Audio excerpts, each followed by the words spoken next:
Hey there, my name is Branko, but you can call me Caillou. I am not going to tell you to get good grades, navigate through the university's website, or something obvious that you already know about. Here, you are in the right place if you want to learn all the dark secrets of how to get into a top graduate program, Vincenzo. I guess they are not that dark, but for sure many applicants do not take them into account. I just have some questions that I was going to ask. Who do you think you are? Yeah, that's fair. When I was about to finish my bachelor's, I contacted some graduate students from Harvard, MIT, Stanford, and a few other top 50 universities. Let's call them the Mafia.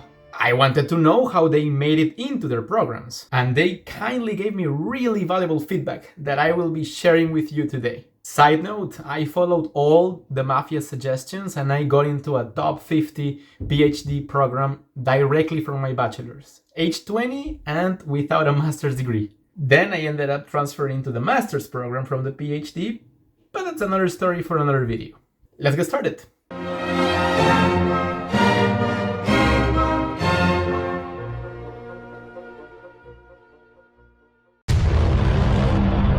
Nah, I'm just kidding. Top universities are highly interested in attracting potentially successful researchers. Think about it. More relevant research being undertaken, more reputation and institutional visibility for the university. Even if you do not want to be part of academia in the future, it is crucial that universities see that you have what it takes to perform good research. It's also key to have experience in a research-oriented job. For example, I worked as a research assistant for one of the best academics at my university during my bachelor's, and I thought that was sufficient. But the Mafia told me to try and not only work with the best researchers in my university, but in the whole world. So that's why I sent around 120 emails to professors at Harvard, Stanford, and MIT asking them if they needed any sort of assistance in the research projects that they were conducting, and told them that I would happily work for free if needed. I also attached my resume in those emails and just specified what my skills were. Out of the 120 academics, 100 never replied. 18 replied, but they said something along the lines of... Very funny. And you just said, hi. You sounded like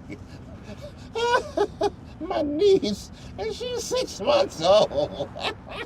Nah, they were nicer than that. But essentially said, thanks, but no thanks. Only 2 said, let's do it. And yep, I ended up working for them for free. But it was a pretty badass experience and a really nice way to boost up my profile. The Mafia had told me that after assisting these top researchers, I could even ask for reference letters, which brings me to the next point.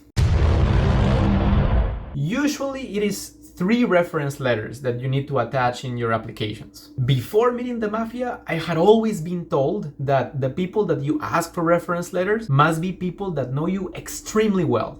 And that actually makes sense. But the Mafia told me that academia is not just like that. There is a trade-off to be made between knowledgeability and reputation. Let me explain. In most cases for young people, due to lack of experience, it's generally a negative relationship between those two. The Mafia told me that it is always a good idea to have at least one of those 3 from a highly reputable individual, even if they don't know you that well. But don't get me wrong, if a highly reputable person knows you really well, by all means, go get that person's reference letter. It just may catch the eye of the admission committee and give you a better shot at being selected as a unique candidate. And talking about the admission committee, besides including the names of the professors you would want to learn from, the Mafia said that if for some reason you happen to figure out which faculty members are part of the admission committee for the program you're applying for, make sure to sneak in some of their names in your statement of purpose. Something like, another reason why I would love to join the program is to collaborate with renowned academics like Dr. House, Dr. Dre, and Dr. Doofenshmirtz. Oh, thank you, Perry the Platypus. You also want to include very specific information about the program or university you're applying to. This is just so the committee sees that you have done your research. Another thing is to mention some of your research ideas in your statement of purpose. Academia always has an agenda, so try to think about an idea that is related to a hot topic nowadays. The more specific and precise you are about the idea, the better. Citing real papers helps too. Time definitely matters, so try to start writing your statement of purpose as early as possible. Don't underestimate it. It actually takes a lot of time to produce something really good. And finally, have a lot of people read it and give you feedback on it. Different perspectives always help you. Sometimes when I feel down, not being able to turn anything around, I remember Britney's famous speech.